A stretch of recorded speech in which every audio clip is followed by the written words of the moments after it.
Distrustful. It's a word I would never use to describe myself. Maybe tough, but never distrustful. My children, my friends, and especially my business partners know what a fair and balanced person I am, especially in a crisis situation. None of them could have imagined that everything inside me was destroyed, while on the outside I maintained my normal appearance. But now that I think about it, the word incredulous seems pretty accurate. It would seem that after 27 years of marriage, you have seen everything, heard everything, and experienced everything. 2 children, Randy and John, almost finished college, 5 years of mortgage payments left, and a consulting business that almost runs itself. You might think that I have everything, and it was until a couple of months ago. I won't bore you with the details of my life. I'll just say that I'm almost 50, my belly is starting to grow, my teeth are all in place, and my hair is almost all intact. You can call me Steve, but not distrustful, naive, stupid, or any of the dozen adjectives that are now appropriate. My wife Victoria is 10 months younger than me and looks like she's 30 for her age. We met in high school and got married shortly after my 21st birthday. She's an aerobics instructor at our local gym, which says a lot about her fitness. Are we happily married? That's the word that comes to mind, but I still love her, or I think I do. How can you not love after 27 years? If you ask a woman if I am to blame for our problems, most will say yes, and maybe even a few men will agree. But most men will say that she should have been through this years ago. This in question happened before our wedding. Like I said, we met in high school. Neither of us were athletes or cheerleaders, but we had a lot of friends. We became boyfriend and girlfriend sometime during the first half of senior year. We just became close, and apparently it worked out for us. There were no agreements. I just thought or expected that we were completely committed to each other. We both started attending a local 2-year college, and for the first time, I was planning our future. Like I said, we had a lot of friends, and we usually hung out as a group.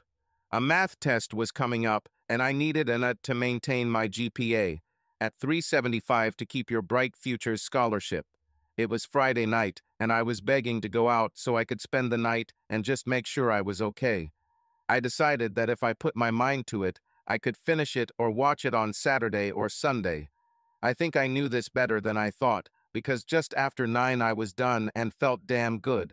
I still had time to catch a group at college, so I hit the road. I crossed out the first 2 spots, but recognized 2 friends' cars in the 3rd spot's parking lot. It was dark, and it took my eyes a couple of minutes to fully adjust. I walked up to the bar, took a drink, and started looking for Vicky, as I like to call her. I finally saw my friend's table, but not Vicky. 2 minutes later, I found her on the dance floor with some strange guy. When the song ended, I finished my drink, put down the empty can, and turned to go get it when the music started playing again. They started swaying to the music. This suited me for all of 30 seconds. This continued until he crossed the line of what was permitted. The rest was kind of a blur. There was a fight.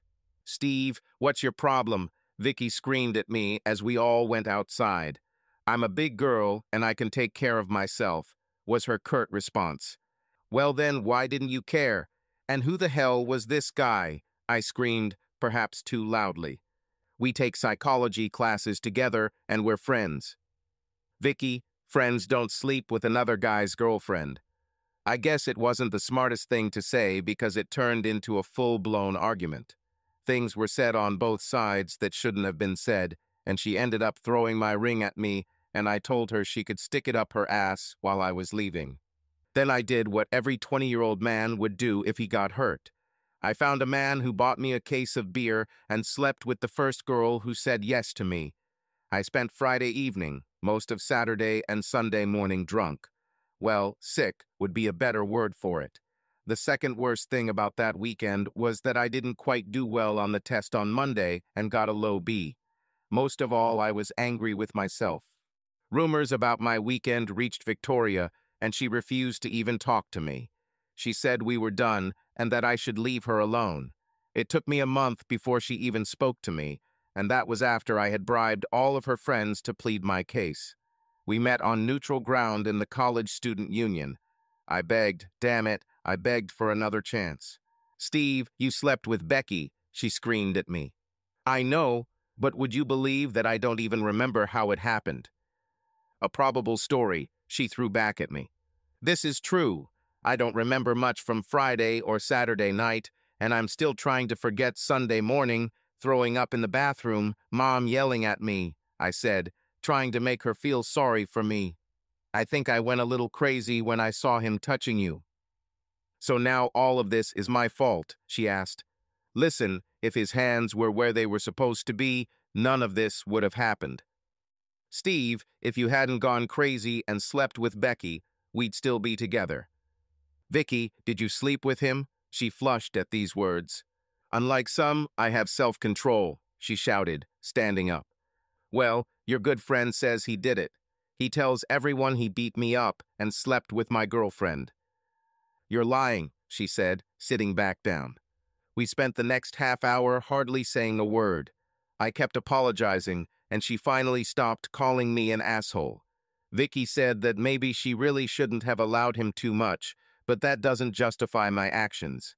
It took almost a week of persuasion for her to almost forgive me. She agreed to meet the next weekend, but said we weren't together. After 2 months, I was able to convince her to become my girlfriend again. "You owe me," is how she put it. "If I ever, and I mean ever, screw up, I'll have a free pass. Understand?" Hell, I would have agreed to anything to get her back and thought I was safe, at least until I screwed up again, which, to my proud satisfaction, never happened again. We got married 2 years later and moved into an apartment above her parents' garage. We both graduated from college and took entry jobs, starting our lives together. You could say we were a typical average couple who loved each other and were happy and content. And life continued in this way for more than 20 years. Life was good, that's the best description. We were in our groove, and when Vicky wanted to quit her job and become an aerobics instructor, I didn't mind. She and her friend Sue taught 4 classes a week, and she proudly declared that she was in the best shape of her life, and for me it was. You'd think that after more than 25 years, I'd be tired of making love to the same woman night after night. Well, I'm not tired. It may not have been night after night anymore, and we had slowed down over the years, but I still found her attractive. To me, she was still the girl I fell in love with. "Steve, step aside so I can change," she would say, pushing me away most evenings. "If you want dinner, you'll have to let me change." "Let's skip dinner, take a shower, and go to bed." We lived in love, I told her. And I had 20-year-old breasts that weren't hanging. "I'm hungry, and I'm definitely not going to skip dinner. Maybe with luck we'll have some fun later, but right now I'm hungry, and you know how irritable I get if I don't." "I'm eating," she said, pushing me away from her. She was right. Vicky, like our daughter, became irritable if they didn't eat or went hungry for a long time. I had no problem skipping meals. As always, I had a beer with dinner, and she chose a Crystal Light. I suggested a glass of wine before bed, but Vicky said she had already flossed and brushed her teeth, so my plans for wine and candles were dashed. "Steve, you don't need to coax me with wine and candles or get me drunk, unless you have something new in mind that you know I won't like." "Honey, I wouldn't do that," I said, smiling. "You forget, I know you."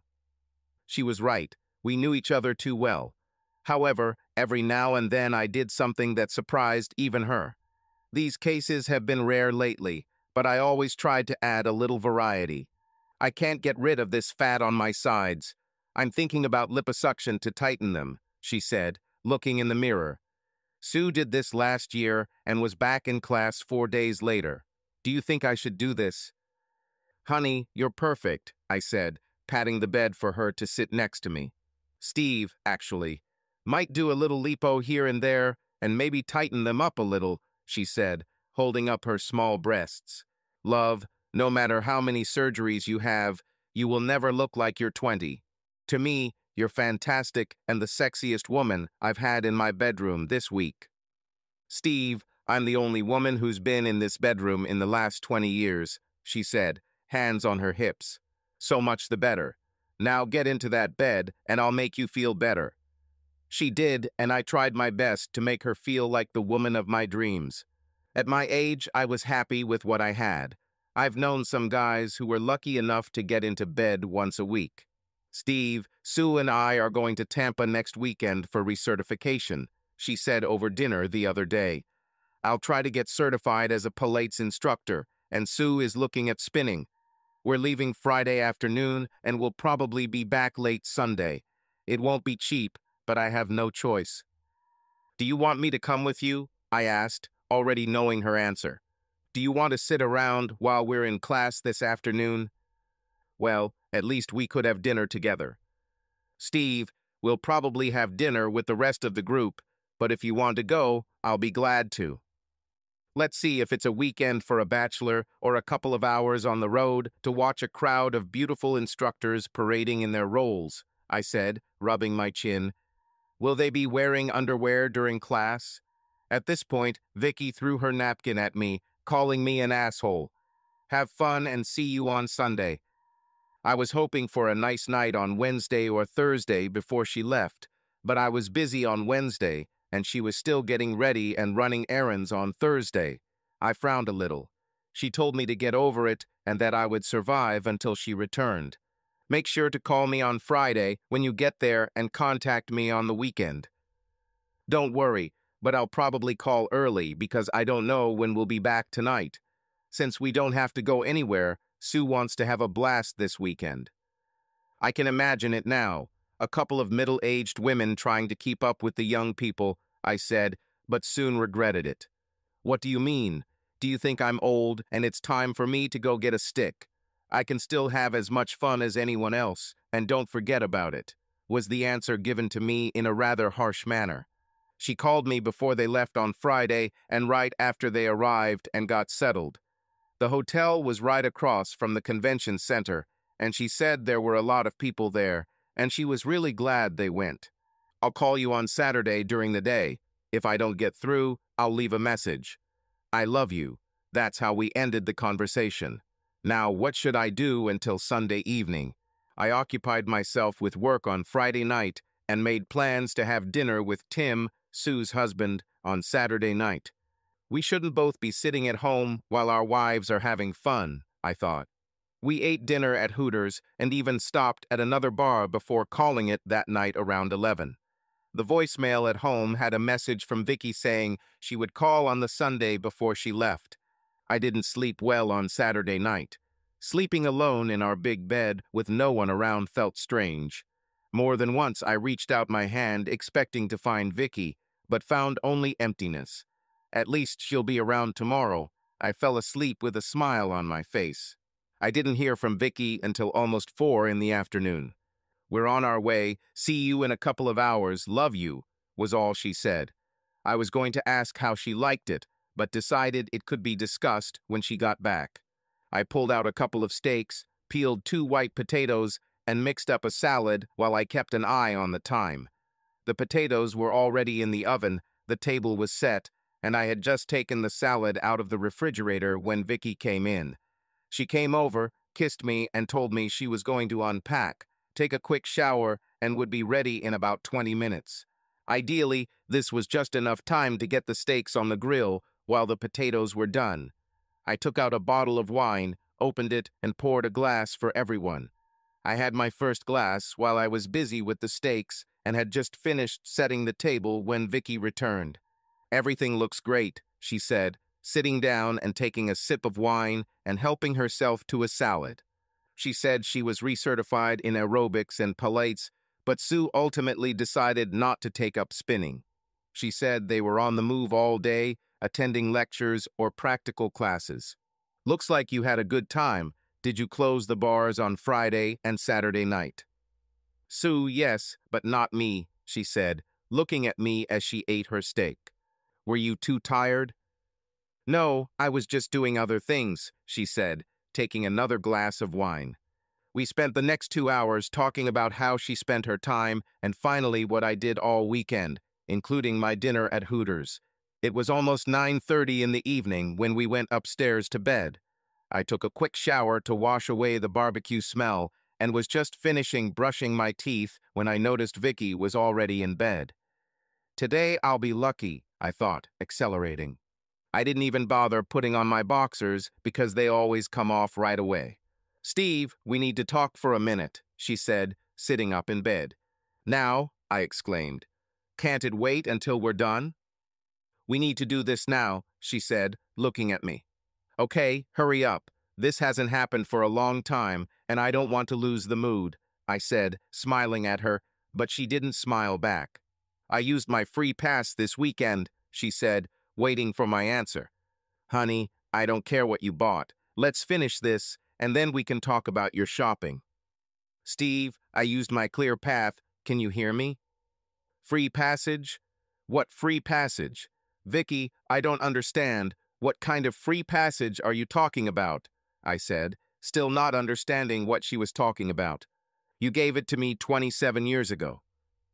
Free passage, the words were running through my head, but I still couldn't understand until the phrase 27 years ago hit me. This is some kind of joke, isn't it? The only free pass I remember is the stupid thing I said a million years ago for you to come back. That's not what we're talking about, is it? Now I started to get seriously worried. When you slept with that Becky girl, you said I had a get-out-of-jail-free card, remember? Vic, it was a long time ago, before our wedding, I said, looking at her, feeling myself tense. Well, I used it this weekend, she replied, as if she were telling him that she had bought a dozen eggs or made an appointment for a haircut. Vic, this isn't funny. This isn't even worth a joke, I said, getting out of bed and walking over to her side. She moved away from me because when I called her Vic, she knew I was angry. Steve, you know I love you, right? Forget about the nonsense with love. What have you done? I slept with someone this weekend and took advantage of the free pass you gave me, she said as I darted back and forth between the bed and the bathroom. I didn't plan this, it just happened. You would have realized that if we had gone further tonight, she said, holding on to the blanket. Jesus, damn it, I blurted out. For the first time since we started dating, I wanted to hit her, clenching my fists. Are you crazy? I said that to get you back. I never meant it seriously. So you deceived me then? Vic, I would say anything to get you back, but I never expected you to keep it like a damn check. Especially after we got married, damn it. Doesn't the word cheating mean anything to you? Like what you did to Becky. Vic, we weren't even married then. I haven't even thought about it since we got married. But apparently you can't say the same, or is this not the first time you've cheated on me? Steve, that was the only time, and you know why I got a free pass. The more she talked, the angrier I became. What were you doing, drinking pure alcohol that fried your brains in Tampa? I said, pulling on shorts and a t-shirt. The mood was completely ruined as soon as she began to explain her actions. I need to get away from you before I do something I regret, I said, throwing on my old sneakers and walking out of the room and down the stairs as she yelled at me to stop. I probably wasn't in any condition to drive, but I needed to get away. I didn't even think that my Kia could move so abruptly, but it happened. 20 minutes later, I realized two things. Firstly, Vicky and I had a serious problem, and secondly, I had no idea where I was. It looked like I was still in Florida, but I didn't know exactly where. It took me another 15 minutes to realize where I was, but I definitely didn't want to go home. I stopped at Denny's and ordered a cup of coffee. I forgot my wallet and only had a $5 in the car, so breakfast was out. By 2 o'clock in the morning I was tired, but I didn't want to go home and run into her. I was within 5 seconds of hitting my wife. What does it say? Chickens come home at night. Well, I'm not a chicken, and this situation won't go away quietly into the night. She had crossed the line for the first time in our marriage, and I didn't know what to do now. She cheated, no matter what she called it, and her free pass due to a drunken affair 27 years ago didn't matter either. If Steve hadn't just wanted sex tonight, none of this would have happened, Vicky thought to herself. I pulled this free passage story out of nowhere when I realized I might get caught. Sue screamed at me the whole way home, telling me how stupid I was to risk our marriage. I didn't plan to cheat on Steve, it just happened, or so I told myself. We met David at a party on Friday night. He was at our table, and after the introductions, we started having fun. David was one of the polite instructors, and when I said I planned to get certified this weekend, we had a common topic of conversation. When Sue and I went to the toilet, we were like two teenage girls. "What a handsome guy," Sue said, fixing her makeup. "Great figure, charisma, and everything. If I weren't married, I would try him out.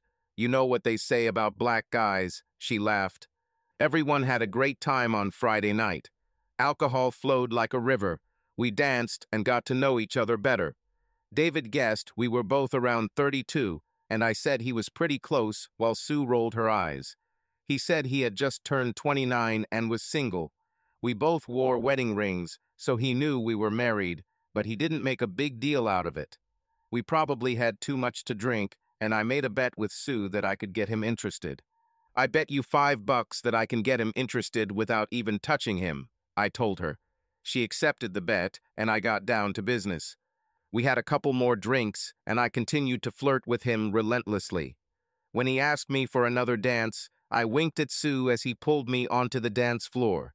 The song ended, and we returned to our table. "Girls, we need to wrap things up. We have a big day tomorrow," Sue told us both. Big is the word of the night, I thought, agreeing with her. David walked us to our rooms and told us he would see us tomorrow in class, so we went inside. I screamed and laughed as soon as I closed the door. Sue and I quickly ate breakfast on Saturday morning. Our first classes started at 8:30, and we needed to get moving.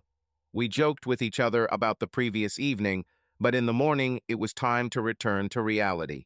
I didn't see David at dinner, but he found us around 7:30. We hung with a group from another class. When he approached, I smiled at him, and he gave me a big smile back. This is how our evening together began. By 9:30, Sue said that several of them were going to another club and asked if I wanted to join. "Not today," I said, refusing. "I'm tired today. My legs are still sore from all that stretching." "Okay, see you later," she said, and the six of them set off. It was just David, two other people, and myself at our table. We ordered several slices of cheesecake and a bottle of wine. We spent the next hour eating, talking, and drinking 2 bottles of wine. When we hit the dance floor, it was like yesterday, only without the teasing. How we ended up in his room is still unclear. The only thing I remember is David taking me to his room. We made love. "Can we do this again?" asked David. "Never again. It was a one-time thing that shouldn't have happened," I said, and went back to my room. "Where the hell have you been all night?" Sue shouted at me. "You have 2 messages on your cell phone from Steve last night." I sat down on the bed and covered my face with my hands. "Please tell me you didn't spend the night with David, Vicky," she said, looking at me. "Oh my God, you did it. Are you crazy? What were you thinking?" I didn't think so. We drank a couple of bottles of wine and ended up in his room. "Sue, just don't say a word to anyone, and maybe I'll get through this if I'm lucky. I should have gone to that other club with you," I said out loud. I took a warm bath and washed myself half a dozen times before packing. We went downstairs and had breakfast. We then returned to the center to collect our certificates. We hit the road 2 hours later, and I listened to Sue nagging me the whole way while asking me for details. I called Steve and told him we were coming back and kept the conversation short. "Are you going to tell him?" "Only if he notices something." "I hope you're right. Steve doesn't strike me as someone who can forgive." Then it dawned on me he wasn't like that, but I was. I forgave him years ago and told him he owed me a free pass if I ever did anything really stupid, and that definitely fit the bill. I've never used it, and if he finds out, I'll use my get-out-of-jail card. He would be furious, but I forgave him, and I only prayed that he would do the same. It was about 3 o'clock in the morning, and I was knocking on Tim and Sue's door. After 10 minutes of ringing and knocking on their door, the lights came on in the living room. Tired, Tim looked out the window and opened the front door. "Steve, do you realize what time it is?" "Somewhere around 3. I need to talk to Sue now." "Can't it wait until morning? She's sleeping upstairs." Tim, if it weren't so important, I wouldn't come at this time. Okay, come in, I'll go and wake her up, he said, holding the door open as we walked into the living room. I'll go and wake her up. A couple of minutes later, Sue came downstairs in her robe, followed by Tim. Honey, I can handle it. Why don't you go back to bed? You're kidding, right? Our neighbor comes here at 3 in the morning to talk to my wife, and you tell me to go back to bed? Come on, Steve, lay it out like it is. Sue, I want to know what the hell happened this weekend in Tampa. Steve, I don't know what you mean. Sue, I know Vicky cheated on me. Were you in on it too? Tim was now all ears and everything as he stood up, looking at Sue. Tim, I didn't do anything, you have to trust me, she said, knowing things were getting out of control. Steve, you should have discussed this with Vicky, not me. That's how it started, but I don't want to end up in jail for domestic violence. That's why I'm here. Sue, what the hell happened this weekend? It's time you told us what happened, Tim said, starting to get angry. Tim, I didn't do anything I'm ashamed of except drink too much. Sue, did Vicky plan this? How long has she known this guy? When did you find out about this, and why didn't you stop her? Wait, give me a chance to answer some of your questions. First of all, this wasn't planned. We met this guy on Friday night. We made a stupid bet, and Vicky flirted with him. That's all. We were in class on Saturday all day, and we had dinner with a few people we met. We didn't see him again until 7:30 in the evening. After that, things got a little blurry, and I went to another club in the hotel, and she stayed with this guy and several others. Steve, when I returned, she was gone. I returned to my room and passed out 10 minutes later. I didn't see her until Sunday morning. Sue, why did you leave her alone? Steve, how the hell did I know she would end up in this situation? She just came back to the room and said she did something stupid, that's all. Stupid is putting it mildly. What did he even look like? When Sue described it, I became even angrier, if that was possible. Steve, Vicky would never do this if she was sober. She really loves you. She tried to smooth things over. She says she doesn't even remember how she ended up in his room. But she got there. She should have stayed with you and not drunk so much wine, I objected to her. Sue, I'm sorry. It's not your fault that I have such a cheating wife. Steve, Vicky's not like that. She drank too much, and the guy took advantage of her. I'm not saying it's right, but she didn't just pick someone out of a crowd and go to bed with him. I had heard enough and apologized for disturbing them so late at night. Tim told me not to freak out and that things would look different in the morning. The last I heard was him asking Sue what exactly she was doing, and it seemed neither of us were going to sleep that night. I found Vicky asleep on the sofa in her robe when I finally returned home. I left her there and went up to our bedroom to get at least a little sleep before work. When the alarm went off at 6 in the morning, I had to remember where I was. I think I only slept a couple of hours, but I was too exhausted to know for sure. A quick shower and shave made me almost human. I got dressed and went downstairs, finding Vicky still sleeping. I didn't want to talk to her, so I just left. Grabbed a sandwich and a large coffee from McDonald's and headed to work in 5 minutes. I was eating at my desk and checking my calendar when calls started coming in on my cell phone, all from Vicky. I listened to a few messages she left before I deleted them. I needed to understand what was on her mind this morning, and I didn't want to hear another word about that damn free pass. For me, it was irrelevant and non-existent, at least not after we said, I do, at our wedding. By 4:30, I realized that I had lost the whole day. I kept going over in my mind everything that Vicky and Sue had told me yesterday. I really didn't want to get involved with her tonight, but it seemed like I had no choice. I wasn't as angry as I was last night, but that could change at any moment.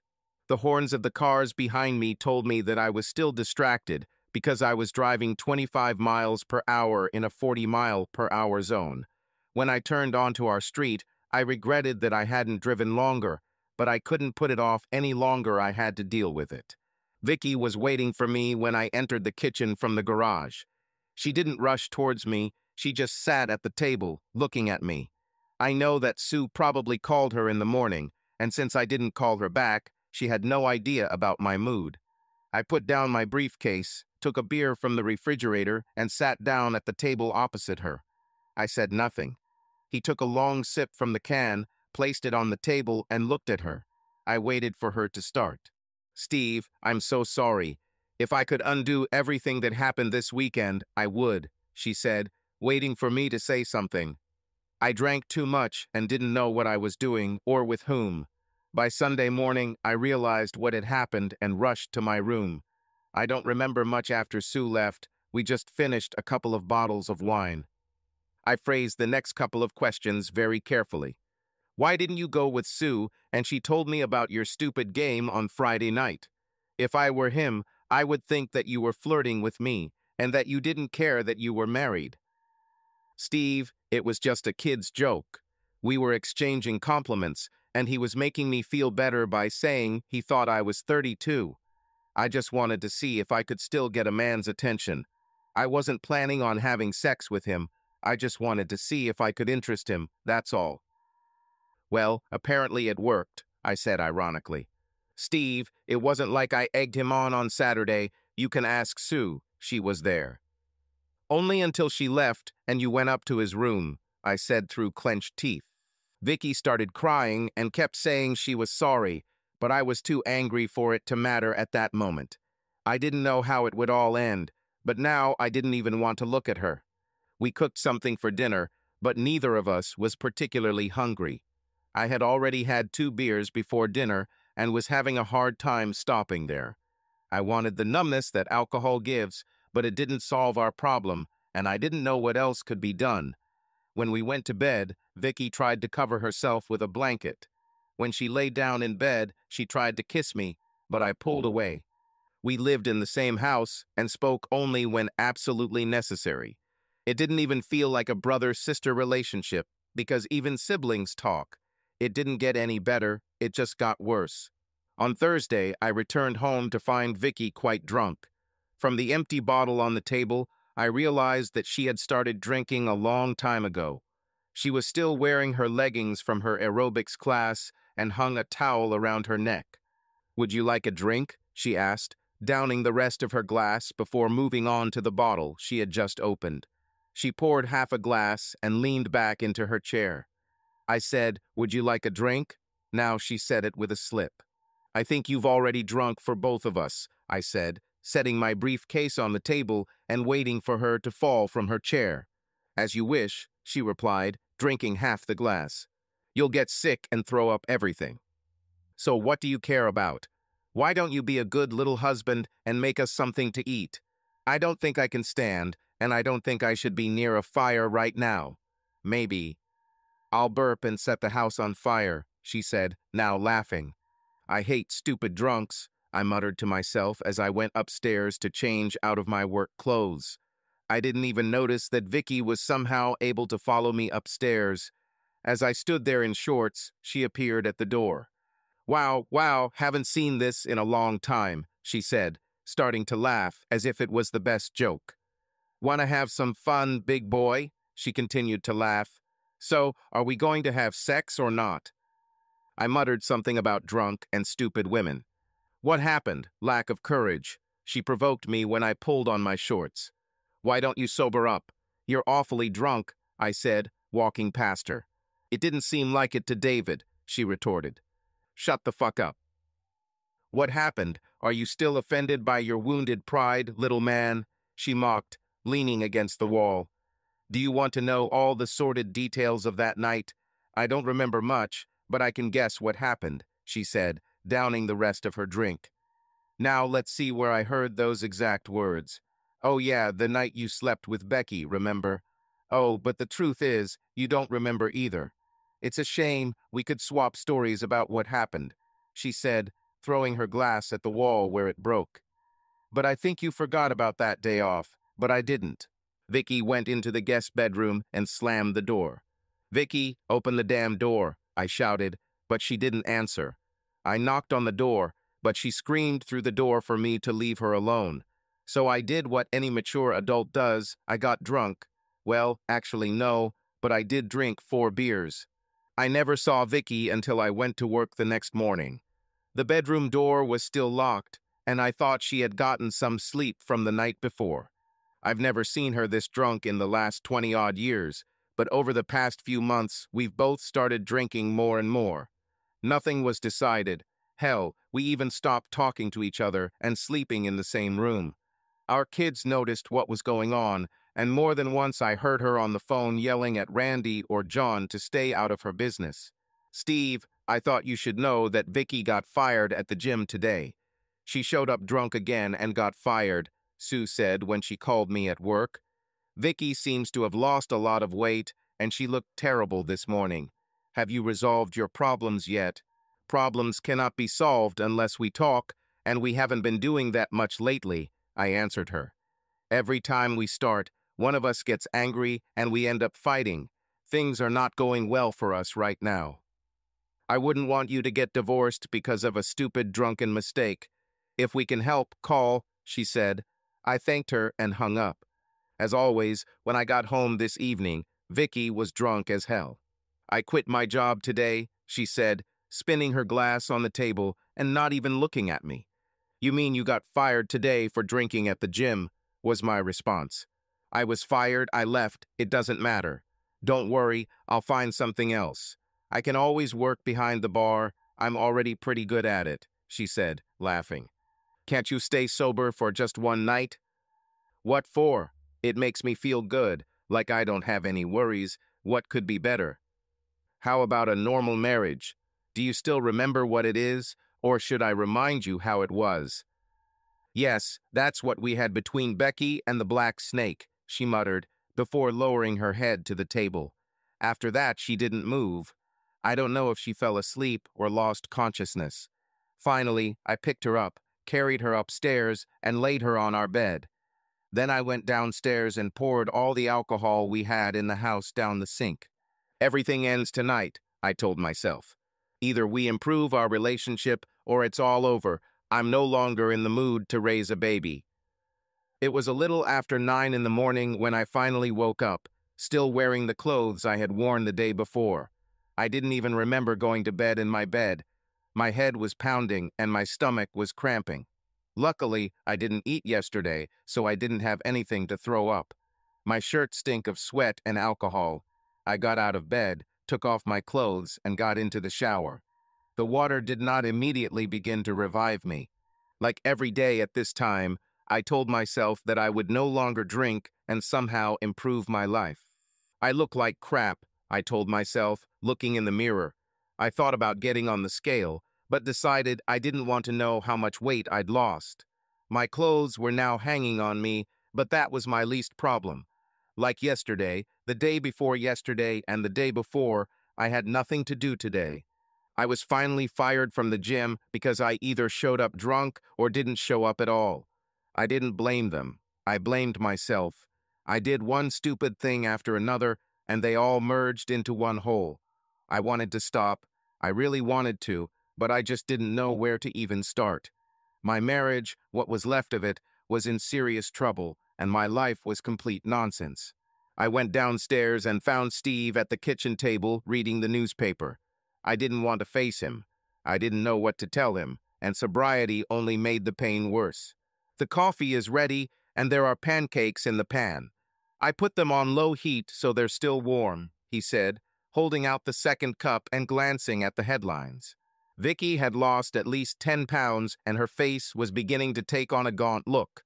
She took a plate and put 3 pancakes on it. I stood up and took the butter and syrup for her. She ate in silence, glancing at me from time to time. When I took the 3rd cup of coffee and put down the newspaper, only then did she say something. "Why aren't you at work today?" "I took a week off to work on a personal problem. If you're interested, I took you upstairs when you passed out last night." She continued to eat. I got up, poured her a hot cup of coffee, and took out milk and sugar. Vicky wrapped both hands around the cup, blowing on the coffee before downing it in one gulp. Another cup, and she rejoined the world of the living. "Just so you know, There is not a drop of alcohol in the house. Everything is poured down the sink or broken in the trash. If you're able, we need to go grocery shopping this morning because there's nothing to eat at home unless you like snacks and chips, I told her, trying to get some kind of reaction from her. Give me a few minutes and we can go, she said, looking at me more like pleading. The store was almost empty, which was quite nice. We took a lot of fresh fruits and vegetables. Most of the meats I chose could be grilled to avoid heating up the house. I haven't spent $300 on food in a long time, but we haven't done much cooking in our house for the past month. We spent almost 2 hours there. Our baskets contained only diet sodas and fruit juices, the strongest drinks. After we put the groceries away, I made us both sandwiches and poured a can of soda each. We ate on the terrace, and I tried to get a good look at Vicky. She had lost weight and looked a little worse than usual. The drinking probably took its toll. Do you want to talk now or later? I asked. Because we will talk one way or another. Give me a minute to use the restroom and I'll be back, she said, heading toward the glass patio door. If you're looking for a bottle of vodka, it's long gone. Steve, I just need to go to the bathroom and I'll be back. Okay, I replied. 5 minutes later, she returned, still sober. Vic, what do you want to do? We can try to make things right, or we can go our separate ways. One of two things has to happen this week. Steve, do you still want me back after everything that happened? We won't know until we see what's left. In that case, I want to try to save our marriage, no matter how difficult it may be. Vic, my only request is that there be no more lies. I know some of what happened, but not everything. The only thing I know for sure is that I don't want to know all the details. Our marriage can't handle this. I'm not sure he'll survive anyway, I said as Vicky started crying. Now start from the beginning, Friday night, and if I have any questions, I will stop you. She started talking slowly enough for me to chime in with questions. I couldn't help myself when she started describing David, and I needed a break when she started talking about the bet with Sue. It looked like two stupid teenagers playing truth or dare. The only difference is that you are grown women and should have known better. Steve, this was the first time we've ever done something like this. Well, it looks like David isn't the only one interested. Steve was right, and I told him so, but it only made him angrier. Am I no longer satisfying you? Am I that bad in bed, or are you just bored? After 27 years, apparently you decided to diversify our marriage. It's a pity that it's not with me. Steve, I love you and I still like you in bed. I'd be lying if I said I wasn't curious about David, but I didn't plan or even think about it. This did not console him. I don't know what could at this moment. When Vicky started talking about Saturday and got to the point where Sue left, I said I needed a break. Vicky didn't know how much I wanted to know, so she was probably trying to skip over as many details as possible. Vicky knew that I would soon realize that she was not as drunk as she first said. She probably thought about lying, but she realized that if I had caught her doing it this time, we would definitely have broken up. Vicky told me about ordering another bottle of wine and dessert. She cut down on the details. However, when she said that they ended up in his room, I stopped her. What do you mean you ended up in his room? Did you go? Did he carry you? His room was next to yours, and you went there by mistake. Steve, he led and I followed. I was very drunk and didn't realize it was his room until we got there. In other words, he didn't force you in any way. You went voluntarily. If you put it that way, then yes. Well, apparently you got what you wanted, but there is still a question that I don't understand. When did you finally realize that this was something you shouldn't have done? Surely by midnight you should have sobered up enough to know what you were doing. Sue said you didn't come back to the room until 8:30 in the morning. Vicky began to sob openly. I just got my answer, I said as I walked away. I think she was trying to say that she was sorry, but all I heard was sobbing and crying coming from her mouth. I just wished I hadn't poured out all the alcohol. I could use a strong drink right now. I avoided her for the next 3 hours. I put 2 potatoes in the oven, quickly made a salad, and selected 2 steaks to grill. She must have been in her new room because I had to call her from upstairs to tell her everything was on the table. We ate in silence, as we had every evening for the past few weeks, but at least she was sober. I thought about dessert, but was no longer interested. "Did you like it?" I asked suddenly. When she didn't look up or answer, I got my answer. I was going to give her another chance when she first spoke. "Was Becky better than me? She must have been much more experienced than me, because I didn't have any men before you." "Vicky, I don't remember. It was so long ago." "Bullshit, Steve. Every guy remembers every girl he's been with. I've heard this phrase so many times that I know it by heart, and I know Becky wasn't your first." "How many were there? 5, 6 more?" she asked without backing down. "She was fourth, if you really must know, but they all existed before we met." "Not all of them, but Becky was probably revenge for what I did that night, right? You can say that it was my fault that you cheated on me," Vicky said, now angry herself. "Do you want to know how many nights I thought about that night? When we saw Becky on the street or in the mall and our eyes met, I felt like she was making fun of me. 'Yes, I was with your man before you, and it was wonderful,' she screamed at me. 'But you were probably drunk, too. So when did you realize it was her and not me?'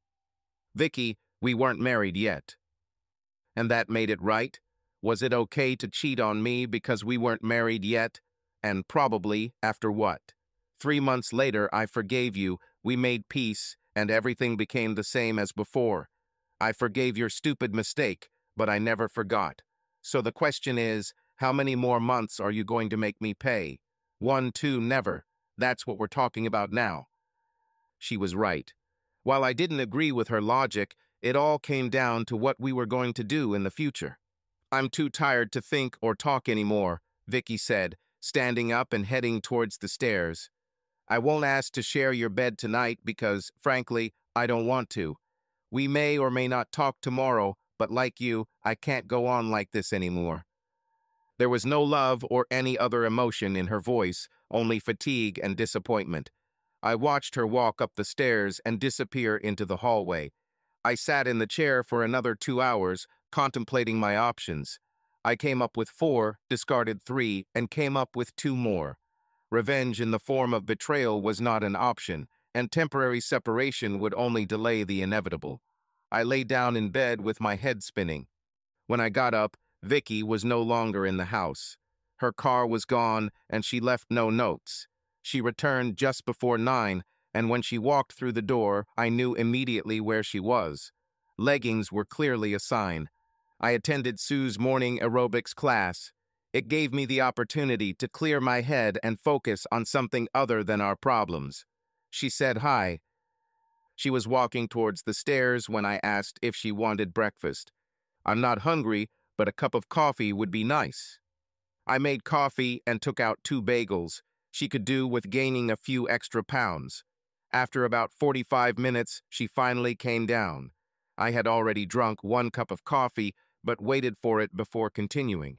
"You could eat without me." "I wasn't particularly hungry, so I decided to wait for you." "Well, do you want to know more details this morning?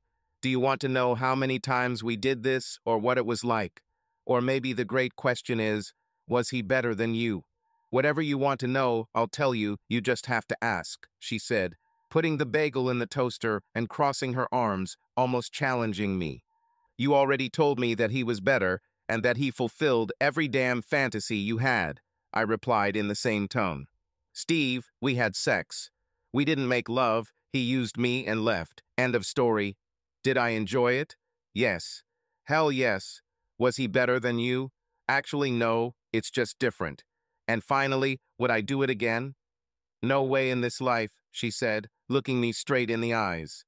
After that, silence reigned in the kitchen. We both ate in silence and then just looked at each other. I couldn't get rid of the image of her cheating, no matter how hard I tried, and it seemed like she saw it in my eyes. "I'll find a place and move out as soon as possible," she said, breaking the silence. "I don't need a house, it's too big. A 1-room apartment is enough for me." "Are you in a hurry?" I said, trying to soften what was happening. "Steve, You will never be able to forgive me for cheating on you, and I'm tired of apologizing." I begged and asked for forgiveness, but I had exhausted all my tears and strength, she said, standing up and heading towards the stairs. She didn't say anything else, and I didn't stop her. Her door was locked when I tried to check later that night. I put my ear to the door, but didn't hear anything. Again, she disappeared when I finally got up in the morning. I didn't sleep well last night, and things were getting even more out of control. I needed to change something. At about 2 o'clock in the afternoon, Vicky finally returned home. "Where have you been all day?" "I was looking for an apartment, and it seems I found the right one," she said, looking at me, waiting for my reaction. "I don't want you to leave. I still love you. I'm not doing this for you. I'm doing this for myself. I need my life back, and I can't do it here much longer." "So you're just going to move out, and that's it?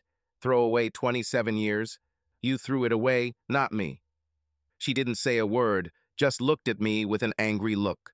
"Why don't you call your friend David? He can probably find another white woman, especially the one he has already tamed." I turned away first. I was already halfway up the stairs when I turned around. "If you leave, we're done. There will be no turning back." When she told me to go to hell, I knew it was over. Vicky moved out over the next 3 days. I didn't know and didn't want to know who was helping her, just so it would finally end. If she really wants to be alone, I will help her. In 4 hours, I closed all the credit cards in my name and left them open. At my company, I removed her name from all accounts and added our 2 children as second and third parties in case of my incapacity. 3, 2, 1, my cell phone rang. Probably not as fast as it seemed, but it seemed to me that it happened instantly. "My credit cards aren't working, and I can't access our bank accounts," she screamed into the phone. "I told you, if you leave, everything will end. Apparently, you thought I was joking. Half of this money is mine. When was the last time you contributed to something other than bills? For the past 3 months, I've been living with a fucking drunk whose only goal was to get completely drunk every day. It's time for you to sort out your life yourself." I hung up. I called my lawyer and told him that Vicky and I were getting a divorce and asked me to hide everything that I could. Whether it was legal or not, I didn't care anymore. 4 days later, the lawyer called. He threatened and demanded alimony for Vika. "Listen, asshole, I won't give this traitor a dime, okay? She cheated on me, and I can prove it." I told him who my lawyer was and that he should only call him. "Tell my wife that I will burn all the money in the fireplace before I give her a penny." And so the struggle began.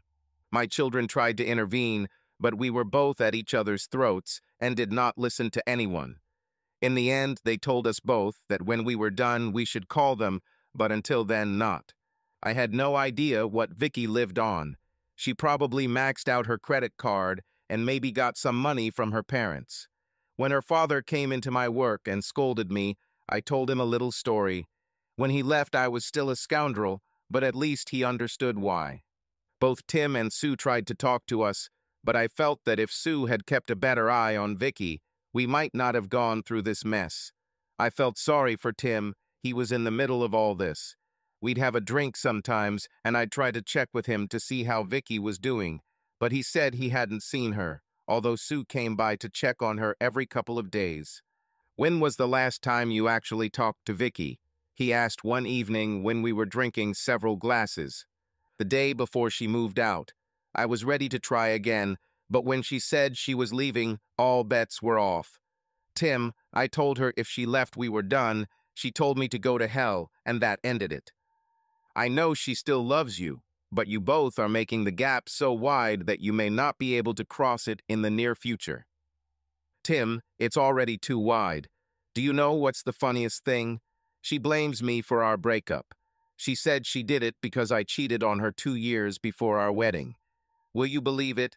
We weren't even married, and I haven't even looked at other girls since then. But apparently she can't say the same. Steve, she was drunk. Sue keeps telling me that. Tim, she wasn't that drunk. I was given a court order to state where I was putting the money from our savings and checking accounts. I ignored it. I actually burned $500 bills and sent them to her new apartment with a note that she would receive a similar package every day. Apparently, she thought I was serious and set up a meeting between two lawyers. I gave her 40% of what was in our savings accounts, less legal fees. It was a couple $1,000s, which should have lasted her for a while. I started drinking heavily again and started taking taxis instead of driving on my days off. Chuck, my office manager, began to worry about my absence from the office. I gave him power of attorney so he could pay bills and sign paychecks. Steve, there are clients you've had for years who are starting to worry. If you don't shake things up, we'll lose them, he told me. I wasn't going to let my divorce ruin what I'd spent my life building. I returned to work with renewed vigor. I ignored all requests from Vicky, and the lawyer's bills began to mount. When I told him to stop all proceedings and not answer her lawyer's calls, they started calling me again, but my secretary blocked all their calls, and when they tried to come to my office, I was always at lunch. When they finally stopped by my car, I asked Chuck to take me to a motel. It worked, but not for long. Chuck and I were having a drink at Tony's when I saw Vicky walk in with a group of about 8 people. I saw Sue with her, so I assumed they were all friends from the gym. My eyes were glued to her, and I watched her every move. It didn't take her more than an hour to drink 4 or 5 glasses of wine. If she wasn't drunk, she was on her way to it. When she started dancing with all the guys, I apparently became jealous, although I didn't know why. Damn, I knew I still loved that bitch, but it looked like she was moving on. He was tall and black, like the ace of spades. I wasn't drunk, but I wasn't sober either. "Good evening, Sue," I said as I approached their table. "You still seem to be doing a great job taking care of Vicky, just like you did in Tampa," I said as my wife began to stagger back to the table. "Steve, why don't you leave? You're drunk," she said as soon as Vicky returned. "You must be a pimp or something. Don't worry, she can handle anything you or your brothers can throw at you. She has experience. Tell them, Vicky." Sue stood up and told me to shut up. "Does Tim know that Vicky probably turned you into a traitor, just like herself?" The guy stood up for her. There was a fight. The next time I came to, I was told that I was under anesthesia and tied to the bed so that I could not move my head. The man in the white coat told me that I was injured and that in a few days I would feel better and be like myself again. Great, I'd feel better now if I could remember something that might help. I recognized Randy and Sue, but had no idea who the others were. Well, apparently it didn't matter now. Looks like I wasn't going anywhere. It's hard to say how long I slept. Randy and Sue left, but there were still 2 people in my room. I had seen them before, but couldn't remember who they were. "Honey, how are you feeling?" asked a beautiful woman, holding my hand. I just looked at her. "Dad, it's me, John," another man said as he approached my bed. I just looked at them. My brain still wasn't processing it, but they looked familiar. "Where are Randy and Sue?" I whispered. "Randy will be back soon. She went to get something to eat," the woman said. I think I knew her, but the boy was unknown to me. "Dad, I'm back," Randy said, holding my hand and kissing it. I must have smiled because she smiled back. "Dad, do you know who these other 2 are?" "One says his name is John, but I'm not sure who that woman is," I said, whispering in her ear. "It's okay, everything will be restored soon," she said with a tear in her eye. "You just have to get better, you hear?" I smiled at her and kissed her on the cheek. She grabbed the other 2 and left the room. They all came back and looked like they were crying. Maybe they're not telling me something. I got scared and asked my doctor. He finally came after about an hour. "Doctor, what's wrong? Am I dying?" "Only if I mess up the operation, and I never do that," he said with a grin. "You hit your head, and we had to repair the damage. You'll have problems at airport security because you now have a little metal plate in your head. You won't even notice the difference after the stitches heal," he said, releasing my restrictions. "You don't need these anymore. There's still some swelling, and you'll feel a little silly for a couple of days, but after that you should start feeling like you used to." "What was it like before?" I asked. "I guess you'll have to ask your family about that." Randy and the other two never left my side. They were with me when I fell asleep and were always there when I woke up. John said he was my son, but I still couldn't remember who this sad woman was. Sue came back that night with some guy I've never met. I beckoned her to the bed and whispered in her ear, "We are married?" She smiled and said no. She called to the sad woman from the edge of the bed. "This is your wife, Vicky. You have been married 27 years, and this is your son, John. I think you already know Randy for some reason. Honey, how are you feeling?" "Much better. I just wish I could remember something." "Don't worry. The doctor said you should start remembering everything within a couple of days," she said, starting to cry again. I took her hand, kissed her, and asked her to sit next to me. "We have a lot of catching up to do," I said, looking at Sue and John. "Randy wasn't as nice. She told me I've been a real jerk over the last couple of months. Dad, John and I haven't even talked to you for the last couple of months. You acted like an arrogant bastard, and we were angry with you and Mom." "What have we done?" She looked at John, then at Vicky, and then back at me. "Mom will tell you later. Right now, you just need to rest and recover." Gradually, everything started to come back. At least I remembered who all these people were. I vaguely remembered Vicky, but I felt love for her.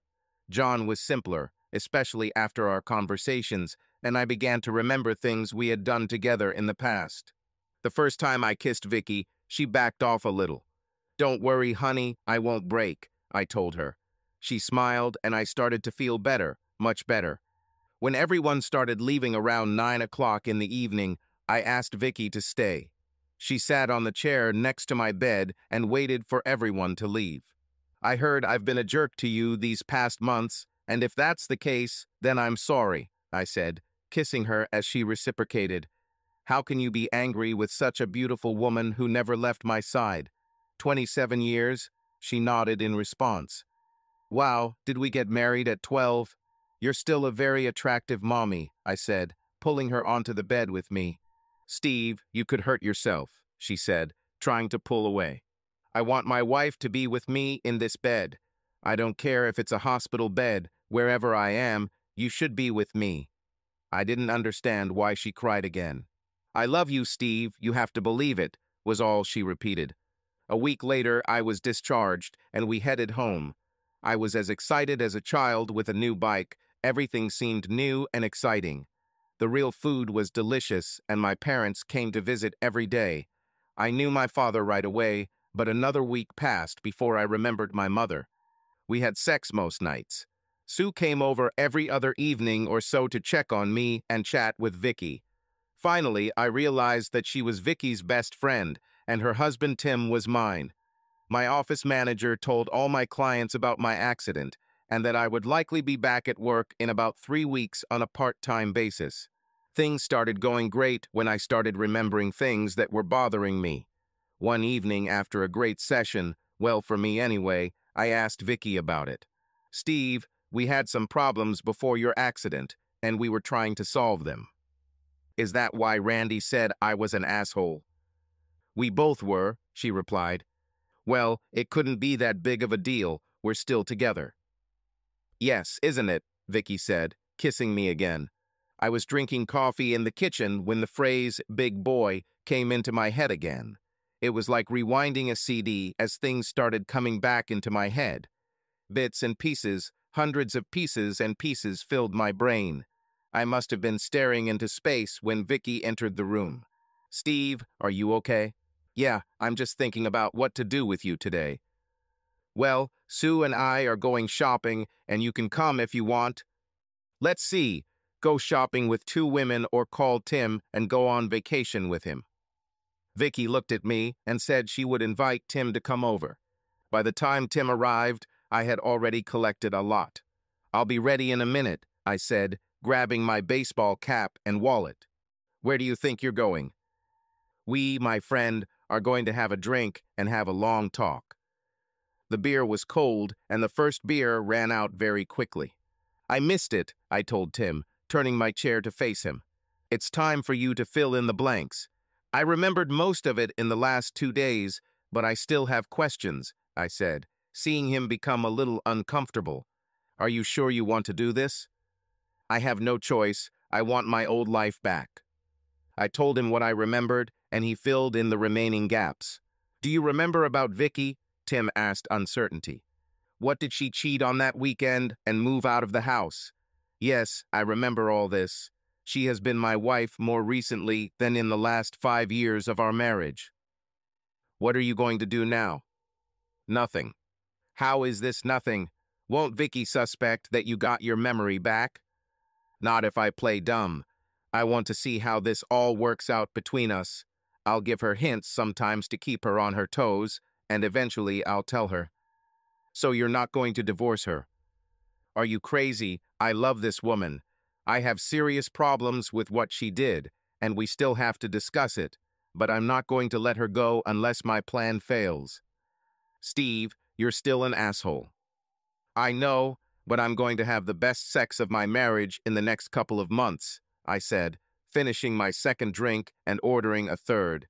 I was waiting for Vicky when she returned from shopping. I was grilling steaks and making a salad when she walked through the door. Steve, I could do that. I don't want you to overexert yourself, she said, dropping the bags. I see a Victoria's Secret bag among the others. Maybe, maybe not. It depends on how you feel later. Dinner was great, and Randy and John came by to see how I was doing.